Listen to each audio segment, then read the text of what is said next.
Real quick video. 4th of July sale. Picked up these new Adrenaline V2 from Thunderpower, and got about 10 or 20, I don't know, I fly a lot, but about 10 or so cycles on these packs, and they're pretty similar except they're smaller, and by a decent margin. And not only are they smaller, which is great for my Rooster and Chameleon where the camera kind of hits, but these ones are coming in about 150 or so, 151,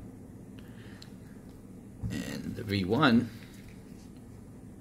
is coming in about 8 grams heavier. So picked these suckers up on the 4th of July sale and definitely happy with my purchase. Check them out.